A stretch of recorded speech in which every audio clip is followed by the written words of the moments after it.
बिस्मिल्लाहिर्रहमानिर्रहीम। अस्सलाम वालेकुम dear students, welcome back to our new lecture. तो आज हम चैप्टर नंबर 2 स्टार्ट करने जा रहे हैं, जो कि हमारा ज़कात, उशर, विरासत और तोहफ़ा है। ठीक है, इससे पहले अगर आपने चैनल को सब्सक्राइब नहीं किया तो चैनल को सब्सक्राइब कर दीजिए, वीडियो को एंड तक लाजमी देखिएगा, वीडियो को लाइक कर दीजिए और बेल आइकन को प्रेस कर दीजिए ताकि आगे आने वाले कोई भी अपडेट्स से आप लोग मिस ना हो। ठीक है, तो अब हम अपने क्वेश्चन को सॉल्व करना चाहते हैं। सबसे पहले हमें देख लेते हैं कि क्वेश्चन जो है इस चैप्टर में हमारी रिक्वायरमेंट्स क्या हैं। सबसे पहले है हमारी ज़कात। ज़कात क्या होती है, हमने इस पे ज़कात की हम यहाँ पे देख लेते हैं। ज़कात की शरह हमारे पास होती है 2.5। ठीक है, अब ज़कात होती क्या है, इसकी यहाँ पे डेफिनेशन है, हम ये करेंगे। उसके बाद निसाब क्या होता है, निसाब मुसलमान क्या कहलाता है, जिसके पास 7.5 तोला जो है सोना हो और 52.5 तोला चांदी हो या उसके बराबर रुपए पैसा हो तो वो साहिब निसाब। अब ज़कात की 2 किस्में इसमें आती है, एक गैर ज़ाहिरी दौलत और एक ज़ाहिरी दौलत। ज़कात की शरह आ गई हमारे पास 2.5 और इसी के साथ विरासत हमारे पास रहता है। विरासत हम किसे कहते हैं, और जायदाद में कानूनी विरासत के हिस्सों की निस्बत क्या है। कुल 12 रिश्ते हैं। अब देखें, यहाँ से हम देख लेंगे, ये तमाम है कि इसे हम देखेंगे कि किस वालिद के बाद किस रिश्ते का कितना हिस्सा बनता है। ये तमाम उन्होंने हिस्से दिए हुए हैं। औलाद के दम मौजूदगी में 1/4, औलाद की मौजूदगी में बेवा का हिस्सा 1/8, 2 या ज़्यादा बीवियों को उनको बराबर हिस्सा मिलेगा, बेटों को 2, बहन को 1। ये सब चीज़ें इसमें दी गई हैं। अब हम बगैर टाइम ज़ाया किए अपने क्वेश्चन पे जाते हैं, जो कि है हमारे पास 2.1। इसको हम सॉल्व करेंगे। सॉल्व कर देख लेते हैं। पहला क्वेश्चन हमारे पास क्या है, अगर सोने की मालियत 11,10,000 रुपये हो तो इस पर ज़कात मालूम कीजिए। क्वेश्चन नंबर 1 हम सॉल्व कर लेते हैं। सबसे पहले हम लिखते हैं ज़कात की मालियत उसने कितनी बताई है, जो कि उसने बताई हुई है हमें क्वेश्चन के मुताबिक 11,10,000। ठीक है, उसके बाद हमने देखना है, उसने कहा है ज़कात मालूम कीजिए। हमारे पास शरह कितनी है ज़कात की, हमने जो ज़कात की शरह देखी थी जो इस्लाम के मुताबिक है वो हमारे पास है 2.5। ज़कात की शरह 2.5% या समान या रुपये का 40वां हिस्सा। ठीक है, अब हम ज़कात जो इस पर मालूम करेंगे अपने 2.5 की निस्बत से। ठीक है, अब हम इस क्वेश्चन को सॉल्व करते हैं। हम क्या करेंगे, 11,10,000 को ज़रब देंगे 2.5 और ये फ़ीसद का हमारे पास आ गया 100।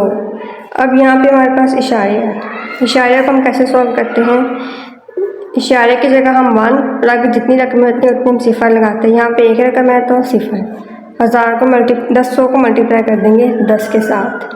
ठीक है, अब मज़ीद इसको हम सॉल्व करेंगे। अब इसको हम मज़ीद सॉल्व करते हैं। 11,10,000 ज़रब 25, इनको आपस में मल्टीप्लाई करेंगे तो ये हो जाएगा हमारे पास 1,000। अब इनको मज़ीद सॉल्व करेंगे, ये 3 सिफर इन 3 सिफर से कट गए, पीछे हमारे पास क्या बचेगा,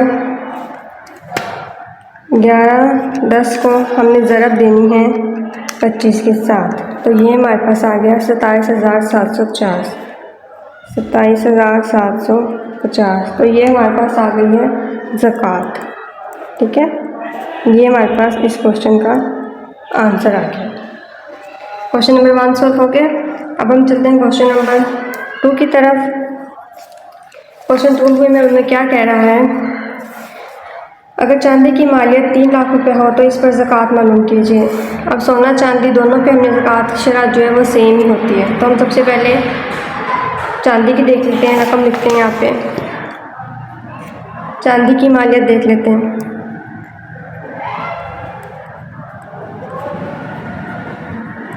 ये उसने हमें क्वेश्चन के मुताबिक बताई है 3 लाख है। अब यहाँ पे हमारे पास शरह कितनी आती है ज़कात की, 2.5, सेम वही। अब इसको हम सॉल्व करेंगे सेम उसी मेथड से हम इसको सॉल्व करेंगे। 3 लाख को ज़रब 25 divided by 100 multiply by 10, 3 lakh ज़रब मल्टीप्लाई 25 और डिवाइडेड बाय 1000। ये 3 सिफर से कट गया, पीछे 300 को मल्टीप्लाई कर देंगे 25 के साथ, तो ये हमारे पास आ गया 7500। तो इसमें हमारे पास जो है 7500 चांदी आ गया, ज़कात मालूम हो गया हमें चांदी पे। ठीक है, ये इस क्वेश्चन का आंसर आ गया। अब हम क्वेश्चन नंबर 3 को सॉल्व करने जा रहे हैं। क्वेश्चन नंबर 3 में वो हमसे क्या पूछ रहा है? क्वेश्चन नंबर 3 में वो हमसे पूछता है कि 10 तोला सोना और 40 तोला चांदी पर ज़कात की रकम मालूम कीजिए, जबकि सोने की कीमत 40 रुपये फ़ी तोला और चांदी की कीमत 5000 रुपये फ़ी तोला। अब इसको हम करते हैं, 10 तोला सोना है हमारे पास, अपने मुताबिक सोना हमारे पास है 10 तोला, चांदी हमारे पास उसने बताई हुई है कितनी है हमारे पास 40 तोला। अब सोने की जो फ़ी कीमत तोला है वो हमारे पास है 40,000। चांदी की जो 40 तोला फ़ी तोला कीमत है वो हमारे पास है 5000। ठीक है, इन दोनों को हम सबसे पहले हम सोने की टोटल कितनी रकम बनती है वो मालूम करेंगे और चांदी कितनी रकम बनती है वो मालूम करेंगे। इसके लिए हम करेंगे सोने फ़ी तोला के हिसाब से, तो हम 40,000 को ज़रब दे देंगे 10 के साथ, तो हमारे पास इसका आंसर आ जाएगा। अगर हम 40 को देखते हैं तो हमारे पास आ जाता है 10 लाख 4 लाख। ये देखिए, ये हमारे पास आ गया इसका 40 लाख।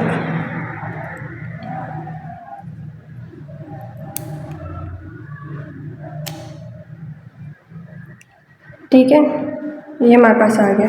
अब इसी तरह से हम चांदी का मालूम कर लेंगे। इसको भी हम 5000 को ज़रब दे देंगे 40 के साथ, 5000 को ज़रब देंगे 40 के साथ, तो हमारे पास क्या आंसर आता है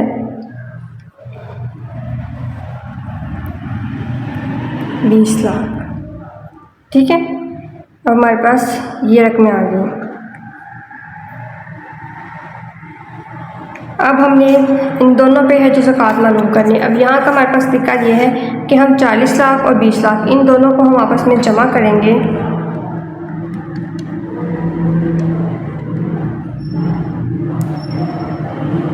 चार लाख को जमा करेंगे 20 के साथ, तो हमारे पास आता है 6 लाख। 6 लाख पे हम अपनी अब ज़कात मालूम करेंगे।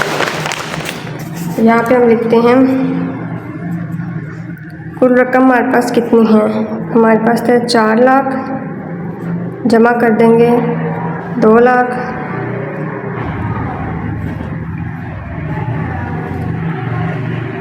ठीक है, हमारे पास आ जाएगा 6 लाख।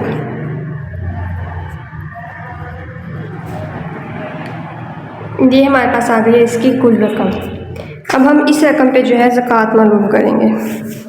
ज़कात की शरह हमें पता है 2.5%।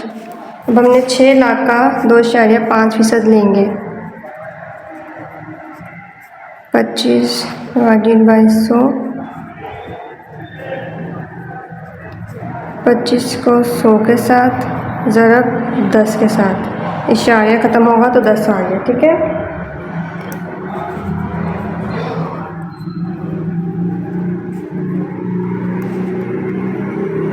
ये 3 सिफर से कट गए, पीछे हमारे पास आ गया 600 और 25।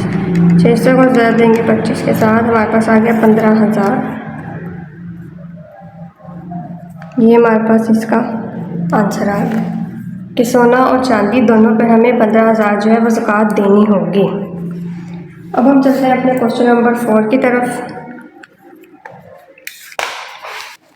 क्वेश्चन नंबर 4 में वो हमें क्या कह रहा है, सोने की मालियत 8 लाख रुपए, नकद रकम 4 लाख रुपए, चांदी 50 तोला, 5,000 रुपये के फ़ी तोला के हिसाब से ज़कात मालूम कीजिए। अब उसने में यहाँ पे 3 रकमें दी है। सबसे पहले सोने की है, फिर नकद रकम है और फिर चांदी भी है। हम सबसे पहले अपनी अमाउंट लिख देते हैं। सोने की जो मालियत है वो हमारे पास क्वेश्चन के मुताबिक 8 लाख है, ठीक है। नकद रकम जो हमने मालूम करनी है वो हमारे पास होगी 4 लाख। उसके बाद हमारे पास चांदी उसने बोला है 50 तोला है और 5,000 फ़ी तोला है हमारे पास क्वेश्चन के मुताबिक। अब हम इसको सॉल्व करेंगे।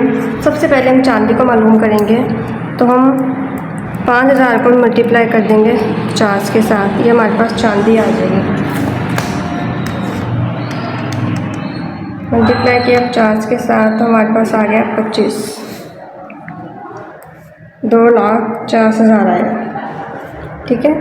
अब एक तरीका ये है कि हम इन तीनों की अलग अलग ज़कात मालूम करें, एंड पे जमा कर दें, और दूसरा तरीका ये है कि हम इन तीनों को पहले जमा कर लेते हैं और उसके बाद उनकी जो है ज़कात मालूम कर लेंगे। तो हम पहले कुल रकम मालूम कर लेते हैं। वो हमारे पास 8 लाख, जमा करेंगे 4 लाख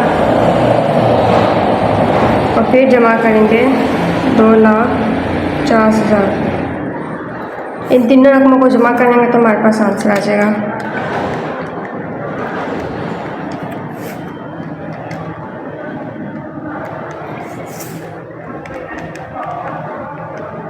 ये हमारे पास आ गया 14,50,000। ये हमारे पास आ गया इसकी कुल रकम। अब हम इस पे ज़कात मालूम करेंगे।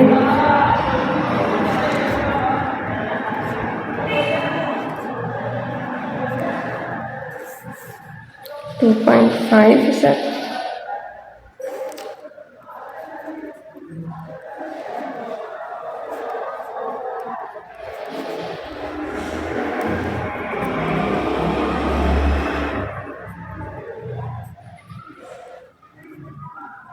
ये वही मेथड है जो हम पहले भी करते आ रहे हैं, ठीक है। कट हो जाएंगे। 14,50 को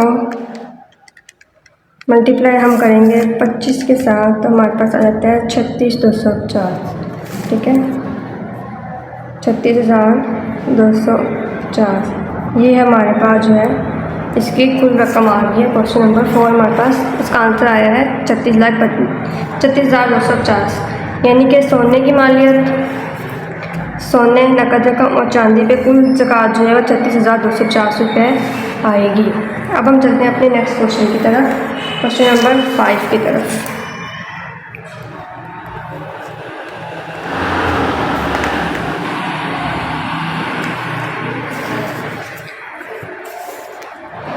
क्वेश्चन नंबर 5 को देख लेते हैं। उसने हमसे कहा है कुदरती ज़राए से पैदाशुदा चावल की फसल मालियती 6 लाख रुपए उशर मालूम कीजिए। अब हमने उशर मालूम करना है।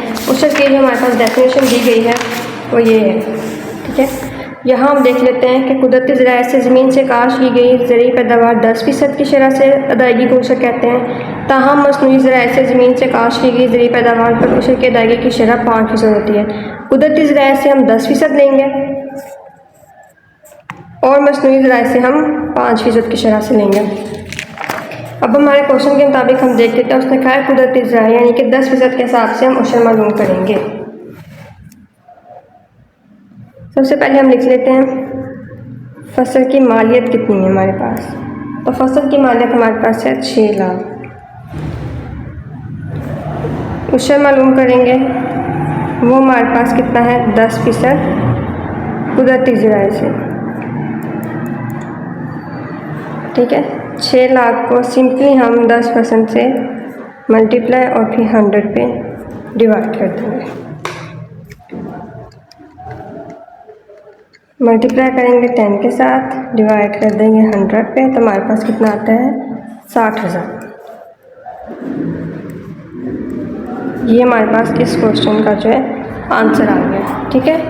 अब इसी तरह से हम क्वेश्चन नंबर जो है 5 का क्वेश्चन नंबर 6 सॉल्व कर लेते हैं। क्वेश्चन नंबर 6 में वो हमसे क्या कह रहा है मसनूई ज़राए से पैदा शुदा गंदम की फसल में मालियत 3,40,000 रुपये पर उसे मालूम कीजिए। अब मसनूई ज़राए फसल की मालियत लिख लेते हैं। उसने हमसे बोला है 3,40,000, उसे मालूम करेंगे 5%, और ये हमारे पास है मसनूई ज़राए से। ठीक है, इसको मालूम करने के लिए सबसे पहले क्या करेंगे, वही सेम तरीका मल्टीप्लाई कर देंगे 5, डिवाइड कर देंगे 100 पे। सिफर सिफर से कट हो जाएंगे। 3500 को अगर हम 5 के साथ मल्टीप्लाई कर देते हैं तो हमारे पास आंसर आता है 17,500। ये हमारे पास इस क्वेश्चन का आंसर आ गया। ठीक है, क्वेश्चन नंबर 6 हमारे पास है, सॉल्व हो चुका है। अब हम चलते हैं अपने क्वेश्चन नंबर 7 की तरफ। अगर एक शख्स ने 7,50,000 रुपये की मालियत की जायदाद छोड़ी हो तो इसकी एक बेवा, 2 बेटे और 1 बेटी में हर एक की जायदाद की मालियत मालूम कीजिए। अब जायदाद का हिस्सा मालूम करने के लिए हम देखते हैं, हमें पता है कि बेटे का हिस्सा 2 है, बेटी का हिस्सा 1 है। बेवा का हिस्सा अगर औलाद की मौजूदगी में, यहाँ से देखें, औलाद या वालिद से रिश्ते में किसी और औलाद की मौजूदगी में बीवी या बेवा का हिस्सा 1/8 होगा। यानी कि इसमें औलाद मौजूद है तो हमारा हिस्सा जो है बेवा का 1/8 होगा। सबसे पहले हम यहाँ पर लिख लेते हैं मालियत कितनी है। मालियत जो हमारे पास उसने कहा है वो 7,50,000 रुपये का है। ठीक है, बेवा का हिस्सा हमारे पास क्या है 1/8 औलाद की मौजूदगी में। तो सबसे पहले हम बेवा का हिस्सा ही मालूम करेंगे। 7,50,000 को मल्टीप्लाई कर देंगे 1/8 पे। ठीक है, डिवाइड कर देंगे 8 पे तो हमारे पास आ गया है 93,750, 93,750। ये हमारे पास आया है बेवा का हिस्सा। अब हमने मालूम करना औलाद का हिस्सा। उससे पहले हम बेवा का हिस्सा को मालियत में से बेवा का हिस्सा माइनस करके बाकी रकम लिख लेंगे। पहले हम मालूम करते हैं अपनी बकिया रकम हमारे पास क्या है। तो इसके लिए हम क्या करेंगे, 7,50,000 में से जो है माइनस कर देंगे 93,750। 7,50,000 में से हम माइनस कर देंगे 93,750, तो ये हमारे पास आ गया 6,56,250। ये हमारे पास आ गई है बकिया रकम। अब हमने जो औलाद का हिस्सा मालूम करना है वो इसमें से मालूम करेंगे। अब क्वेश्चन के मुताबिक उसने बोला था कि उसके 2 बेटे और 1 बेटी। 2 बेटे हैं, औलाद का हिस्सा कितना है पहले ये मालूम करते हैं। 2 बेटे हैं तो बेटे की जो हिस्सा होता है वो 2 होता है। 2 बेटे हैं तो 2 बेटों का हिस्सा, और बेटी उसने 1 बोला है तो 1 बेटी का हिस्सा। इसको जमा करेंगे तो हमारे पास आ जाएगा 5। टोटल हमारे पास 5 हिस्से हैं। अब सबसे पहले हम मालूम करते हैं बेटे का हिस्सा। उसको मालूम करने के लिए हम क्या करेंगे, इस वही रकम में से जो हमारे पास रकम बाकी बच गई थी इसको हम मल्टीप्लाई करेंगे बेटे के हिस्से से 2।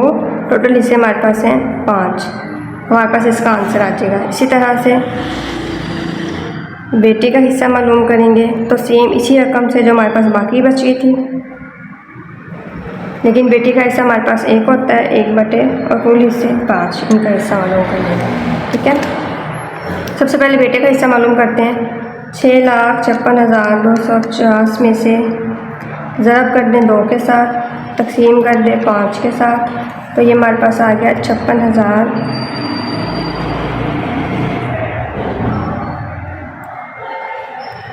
ये हमारे पास आ गया है बेटे का हिस्सा। इसी तरह बेटी का मालूम करेंगे, ज़रब करेंगे 1 के साथ और डिवाइड कर देंगे 5 पे, तो हमारे पास आ जाएगा 13,000, 1,31,250। ठीक है, ये हमारे पास आ गया इनके टोटल हिस्सा। दोनों बेटों का हिस्सा यही है, बेटी 1 थी तो बेटी का हिस्सा 1 है। हमारे पास यहाँ पे उन्होंने 2 बेटे कहा था,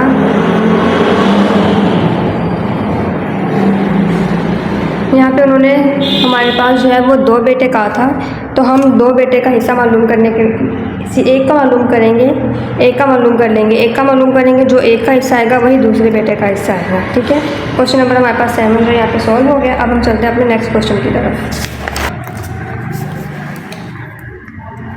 क्वेश्चन नंबर 8। क्वेश्चन नंबर 8 में उसने कहा है, अगर एक शख्स ने अपने पीछे एक बेवा 4 बेटियां छोड़ी हों तो इसकी 4 लाख रुपए मालियत विरासत में हर एक के हिस्से मालूम कीजिए। अब मालियत उसने कितने की छोड़ी है? 4 लाख की।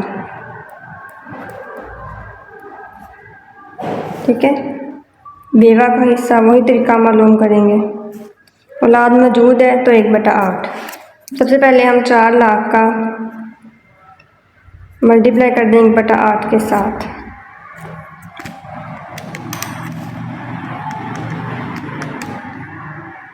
तो ये हमारे पास आ जाएगा 50,000।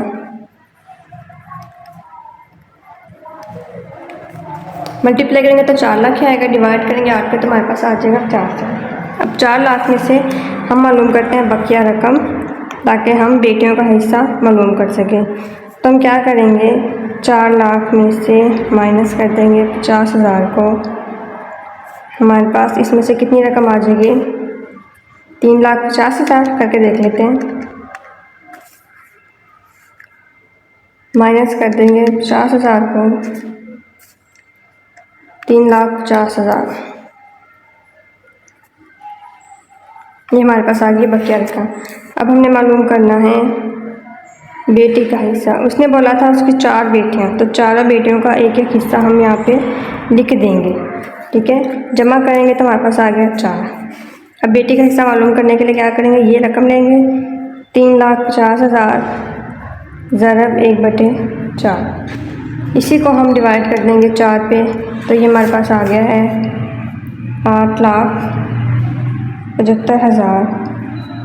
ये हमारे पास आ गया है एक बेटी का हिस्सा और इस क्वेश्चन का जो आंसर। ठीक है, उम्मीद करती हूँ क्वेश्चन आपको समझ आ रहे होंगे। अब चलते हैं क्वेश्चन नंबर हम अपने 9 पे। अगर एक शख्स ने अपने पीछे एक बेवा और 15 लाख रुपए की मालियत छोड़ी हो तो इसकी बेवा के हिस्से की मालियत मालूम कीजिए। अब देखिए, इस क्वेश्चन में है औलाद का कोई जिक्र नहीं है, मतलब उसकी कोई औलाद नहीं थी। तो हम देख लेते हैं बेवा का हिस्सा औलाद की गैर मौजूदगी में कितना होता है। अगर खान वफात पा जाए तो बेवा का हिस्सा औलाद या वालिद से रिश्ते में किसी और औलाद की अदम मौजूदगी में 1/4 होगा। अदम मौजूदगी के औलाद का ना होना तो 1/4, यानी कि इसको हम मालूम करेंगे, सिर्फ बेवा का हिस्सा मालूम करेंगे 1/4 से।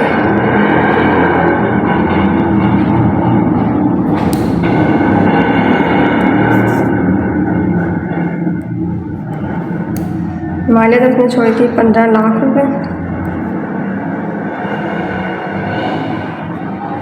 और बेवा का हिस्सा 1/4। तो 15 लाख को जब कर देंगे 1/4 के साथ,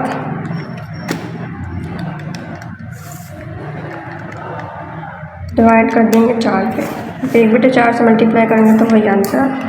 तो ये आ गया 3,75,000। ये हमारे पास आ गया इसकी बेवा का हिस्सा।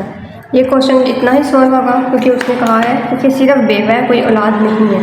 तो क्वेश्चन नंबर 9 हमारे पास सॉल्व हो गया। अब हम चलते हैं क्वेश्चन नंबर 10 की तरफ। क्वेश्चन नंबर 10 देख लेते हैं। अगर एक शख्स ने अपने पीछे एक बेवा 2 बेटे छोड़े हों तो इसकी मालियती विरासत 20 लाख रुपए में से हर एक हिस्से की मालियत मालूम कीजिए। अब हमारे पास मालियत जो है वो आ गई है 20 लाख।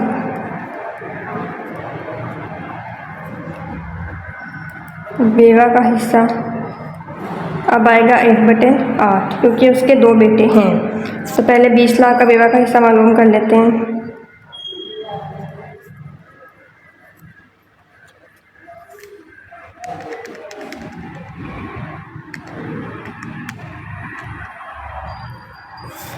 ये हमारे पास आ जाता है 2,50,000 बेवा का हिस्सा। अब हमने मालूम करनी है बकिया रकम।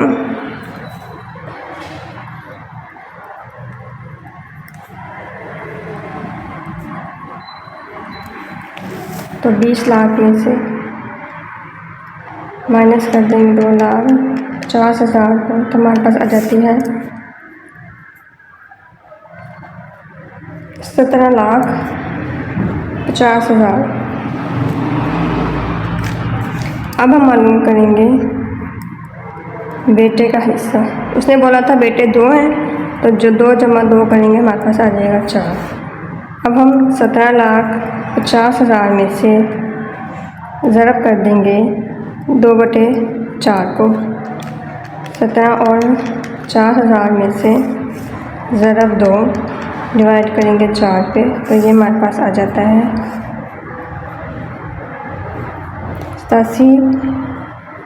8,75,000। ये हमारे पास इस क्वेश्चन का आंसर आ गया। ठीक हो गया। अब आते हैं क्वेश्चन नंबर 11 की तरफ।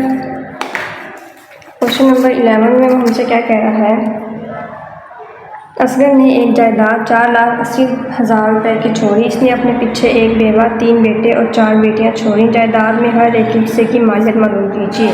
अब उसकी बेटे भी हैं और बेटियां भी हैं और बेवा भी हैं, यानी कि बेवा का हिस्सा हमारे पास आएगा 1/8। बिल्कुल। अब हम लिख लेते हैं इसकी मालियत जो इसके हमारे पास आ गई 4,80,000 में से, और बेवा का हिस्सा औलाद मौजूद है तो 1/8।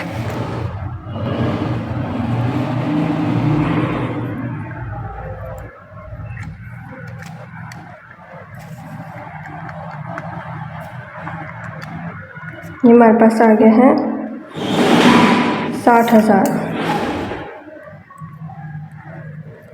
अब हमने मालूम करनी है अपनी बकिया रकम, तो हम 4,80,000 में से माइनस कर देंगे 60,000 को। 480 में से माइनस कर देंगे 60,000 को, हमारे पास आ जाता है 4,20,000। अब हमने मालूम करना है औलाद का हिस्सा। अब क्वेश्चन के मुताबिक उसके 3 बेटे थे, 3 बेटों का हिस्सा 2 जमा 2 जमा 2। बेटियां 4 थी तो 1 जमा 1 जमा। टोटल कर लेंगे 2, 4, 6, 7, 8, 9, 10 हैं टोटल कुल हिस्से। अब मालूम करेंगे बेटे का हिस्सा, तो हमारे पास इस रकम से 4,20,000 में से हम ज़रब कर देंगे 2/10 को, और फिर बेटी का हिस्सा मालूम करने के लिए हम क्या करेंगे, 4,20,000 में से ज़रब कर देंगे 1/10 को। हमारे पास इनके आंसर आ जाएंगे। पहले बेटे का मालूम करते हैं।